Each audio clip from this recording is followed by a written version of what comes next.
Buenas tardes, muchas gracias por la invitación a conversar con ustedes. Comentaba yo hace un momento con el maestro Víctor que uno de los temas de interés que me ha llevado algunos años de trabajo es el de la infancia femenina. ¿Por qué de la infancia femenina? Bueno, primero pues porque soy mujer y después porque el tema de educación siempre ha sido como muy importante para mí, para explicarme muchas cosas de lo cotidiano y de las enseñanzas y de la infancia y de los adultos. Así entonces, mi trabajo de tesis de maestría, que decidí llamarlo La infancia olvidada. La infancia olvidada porque muchos autores trabajan sobre la infancia de manera general, pero no ven la particularidad de la infancia femenina y creo que es importante. Me gustaría empezar de lleno esta charla con una frase de Rosario Castellanos que dice así: la niña es la criatura amorfa en la cuna, pero también la decepción del padre, la ternura un poco culpable de la madre. Durante muchas décadas las mujeres vivimos en ese impasse, ¿no? Que muchas mujeres que han estudiado estas cuestiones del feminismo pues aplican en esta diferencia desde que nacemos, desde la asignación del sexo cuando nacemos y por primera vez nos ven y dicen este es un hombre, esta es una mujer, y desde ahí se inicia con un estigma en cuanto a lo femenino. Pero lo interesante aquí es que a lo largo de los años, y yo estoy segura que hoy vivimos circunstancias más democráticas, aunque todavía no tan equitativas como se quisiera, la mirada femenina en cuanto a las niñas es muy interesante de abordar y me voy a permitir entonces llevarlos por este camino. Primero sería importante precisar que los estudios de género, como se han denominado, que a muchas personas no les gusta esa denominación y que tanto se ha discutido, sin embargo, bueno, así se les conoce a los estudios de mujeres. Es construcciones teóricas a partir de unas construcciones teóricas. Entonces, lo interesante de esto es ver cómo miramos la infancia, cómo se mira la infancia y cómo a partir de que la elevamos a una categoría teórica, a un concepto teórico, podemos analizarla de manera sistemática y de manera científica, ¿no? Aunque algunos ya ven que comentan entonces que todo esto de la sociología y de la educación e incluso de la psicología pues es una ciencia social, no exacta, pero que afortunadamente hoy los métodos nos permiten tener unas construcciones pues muy fuertes, ¿no? De esto, teóricas y sólidas. Es imposible hablar de cuestiones de género, ¿verdad?, sin hablar de Simone de Beauvoir. Ella, así rápidamente, quisiera comentar que ella hace una deconstrucción entre varias teorías. Yo también me atreví a hacer algo que ya luego les voy a platicar. La deconstrucción que hace Simone es a partir del marxismo por un lado, el psicoanálisis por otro, las teorías del estructuralismo clásico de Levi-Strauss y las teorías biologicistas. Es de verdad que el trabajo de Simone de Beauvoir abre una posibilidad teórica muy importante para las mujeres, para el análisis de las mujeres en general.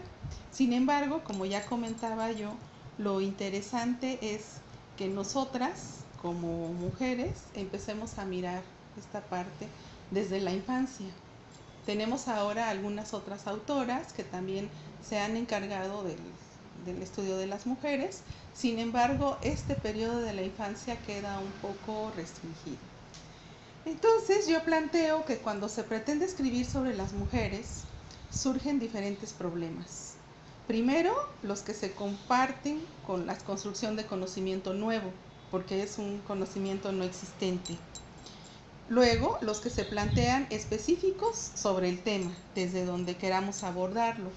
Y siguiendo la construcción de sujeto teórico a objeto de estudio, que finalmente eso es lo que nos va a permitir dar el paso hacia un estudio teórico. Bueno, hay una frase que es muy interesante de Pauline Smith. Ella es una historiadora de las mujeres Y una frase que a mí da mucho sentido cuando se habla de una reconstrucción histórica, tanto de la infancia femenina o de la infancia o de la historia en general, que dice así: puesto que las mujeres han sido despojadas de su historia, resulta tentador recrear una a imagen y semejanza de sus actuales aspiraciones.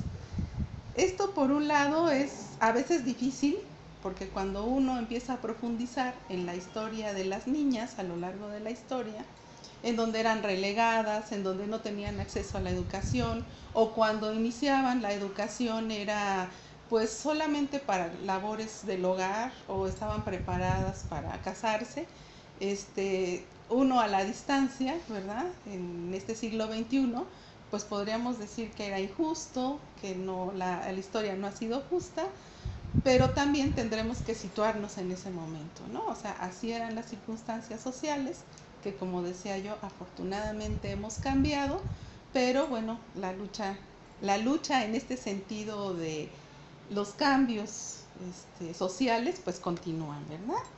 Bueno, entonces, a partir de estas tres premisas que yo comentaba, ¿cómo se debería abordar el estudio de las niñas, ¿no?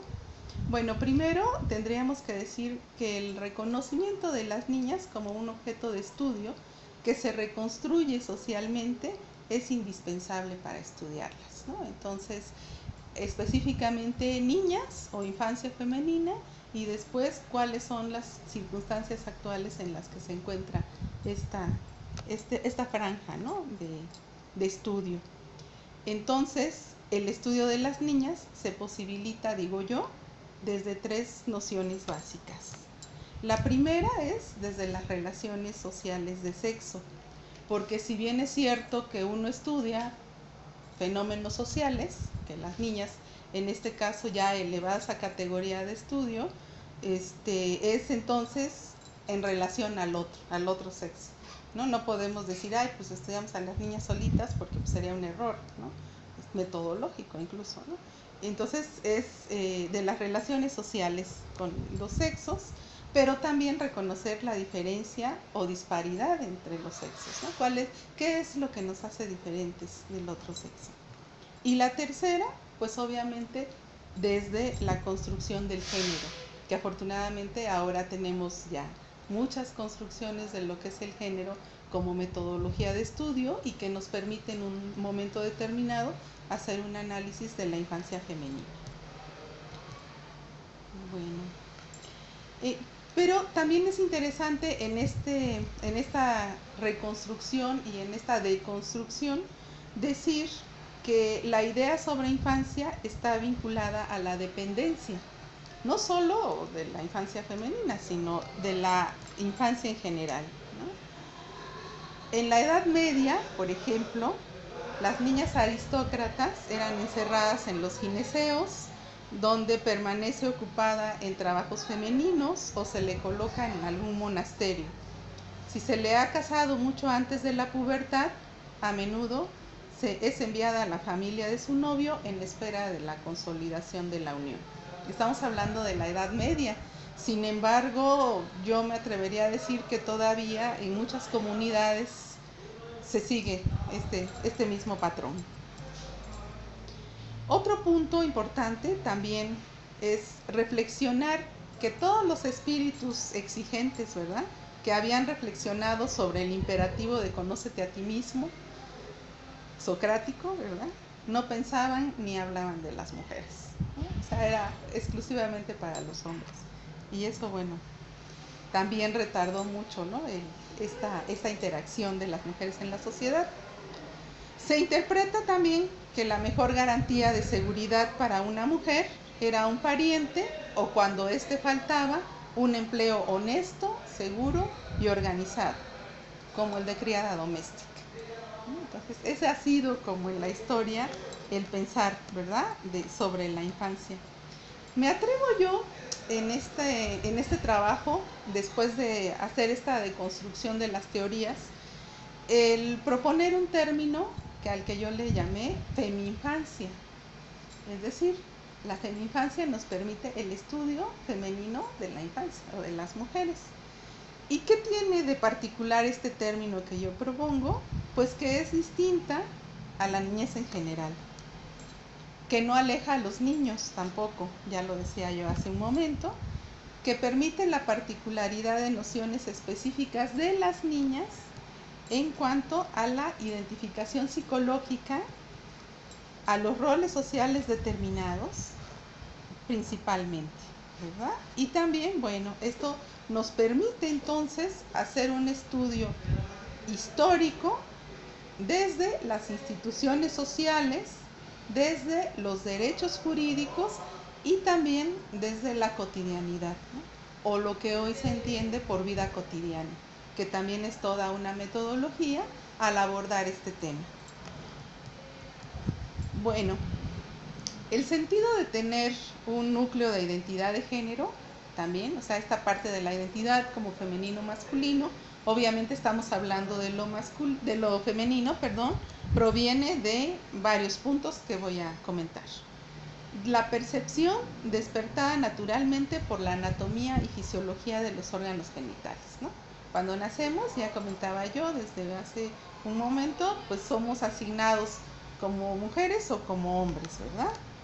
Otra de las cosas, que aquí ya empieza toda esta cuestión social, es la actitud de los padres, los hermanos y los pares en relación al género del niño. Aquí pues obviamente todos hemos experimentado a lo mejor el nacimiento de un bebé y automáticamente si es un niño pues le asignamos unos roles y si es niña le asignamos colores, juguetes, cuidados y eso pues va haciendo esa identificación, ¿verdad? Con el género, con la identidad de género. También tenemos que reconocer la fuerza biológica cuyo poder para modificar la acción del medio es relativo. A veces hay familias muy progresistas y bueno, también tienen que ver, ¿no?, con todas estas cuestiones de crianza. Hace un momento yo comentaba cuáles eran estas deconstrucciones que había hecho Simone de Beauvoir y yo les decía que también realicé una propuesta en tres teorías importantes.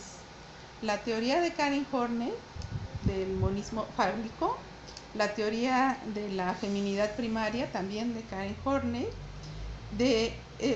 la teoría del monismo fálico es de Sigmund Freud, ¿no? Ya le estaba yo atribuyendo a otros, y él habla también de esta parte, ¿eh?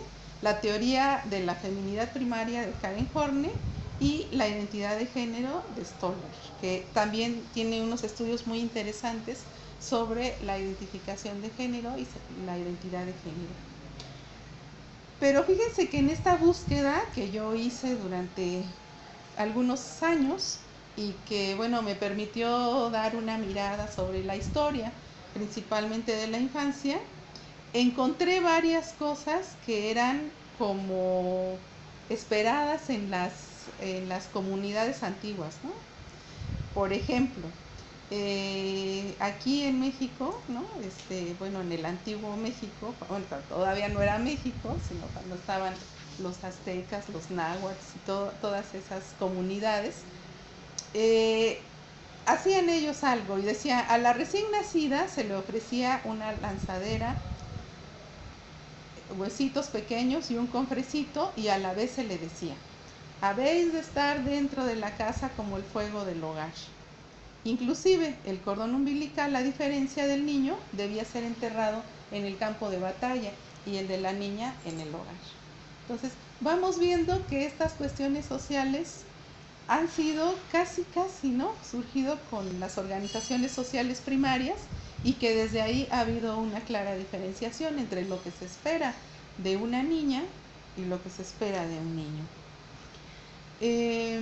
Cuando yo estaba revisando pues autoras más contemporáneas para lograr la conclusión de este trabajo que les comento, me encontré con la doctora Marcela Lagarde.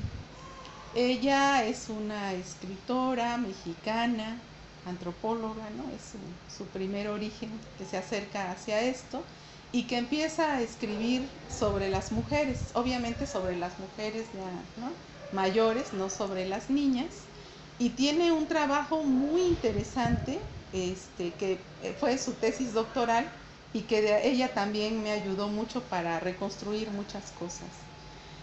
Marcela Lagarde tiene un texto que se llama Los cautiverios de las mujeres, de la mujer, ¿no? Y todo lo demás que aborda este tema. Entonces, yo en este análisis comento que cuando Marcela Lagarde habla de los cautiverios de la mujer, aborda esta parte de los entramados sociales y culturales en el que se desarrolla la vida de las mujeres y que a veces no los podemos ver, ¿no? Tan simple. Tiene que haber así como un ejercicio de conciencia muy importante para poder verlos. Pero entonces, ¿qué pasa? ¿Qué pasa con las niñas, no? Si ella dice que las mujeres están cautivas, yo digo que en la infancia se empiezan a crear las trampas, ¿no? Las trampas femeninas o las trampas de la infancia, en las que se va fraguando la vida adulta hasta llegar a lo que posteriormente se harán los cautiverios, ¿no? Entonces, esto es como, híjole, bien interesante de pensarlo y repensarlo, ¿no? En la actualidad podemos hablar de la dimensión jurídica, por ejemplo. Tendremos que considerar lo analizado anteriormente y mirar algunas posibilidades. Que en la actualidad la teoría de género es una herramienta teórica de análisis. Los hombres y las mujeres tenemos un desarrollo biológico diferenciado que en determinado momento el desarrollo nos hace tener necesidades particulares. Los roles sociales y culturales no son iguales para ambos sexos. Entonces, durante las primeras luchas femeninas, por ejemplo, se apelaba mucho a la igualdad, ¿no? A que somos iguales. Y entonces, a veces, muchas de las cuestiones de legislación, esa aparente igualdad hace que nuevamente, ¿no?, haya otra vez desigualdades. Un ejemplo así rapidísimo es las jóvenes que deciden entrar a la universidad, por ejemplo, ¿no? Y salen de la universidad y deciden tener una relación, deciden tener un hijo. Entonces, muchas veces, por el nacimiento de un hijo, cuando hay esta conciencia, ¿no?, del deseo, del compromiso, de todo lo que se tiene en una familia, se aplazan muchas de las cosas, ¿no? A lo mejor un posgrado, a lo mejor otro trabajo, a lo mejor una beca al extranjero. Y a veces eso, como somos iguales, ¿verdad?, en términos de legislación, cuando ya las mujeres están en posibilidades de hacerlo, los hijos que ya son más grandes, pues ya se les fue la edad, ¿no? Ya no lo pueden hacer porque hay un límite de edad. Entonces vamos viendo también que de repente las cuestiones legales igualitarias a veces también no son tan igualitarias, ¿no?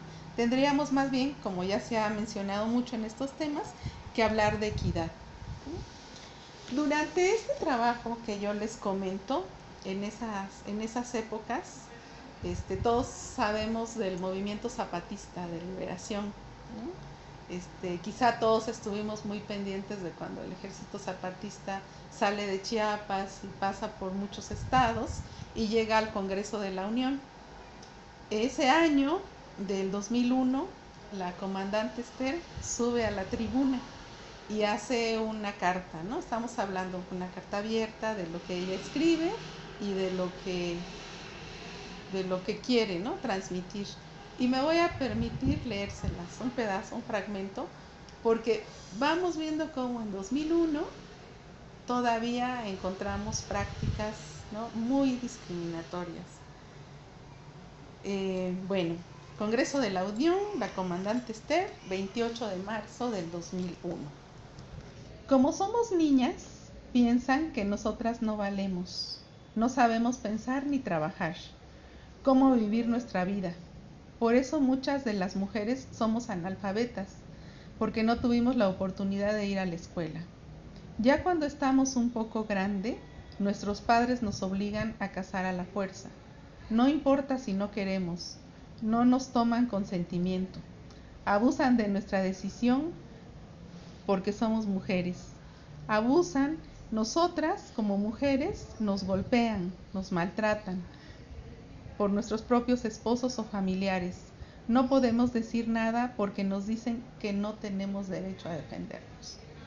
Entonces, híjole, la verdad es que cuando yo escuché ese discurso, que después se publicó en muchas revistas, fue impactante, ¿no? Porque afortunadamente puedo decir que a mí me tocó otra realidad de vivir mi infancia como niña en otras condiciones y en poder regresar a este análisis de qué pasa con las demás mujeres, ¿no?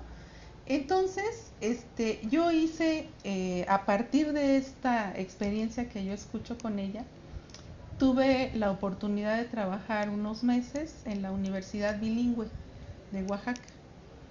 Ahí, como sabemos, o como si no saben, van chicos y chicas de todo el estado de Oaxaca, preferentemente hablantes de una lengua originaria del estado.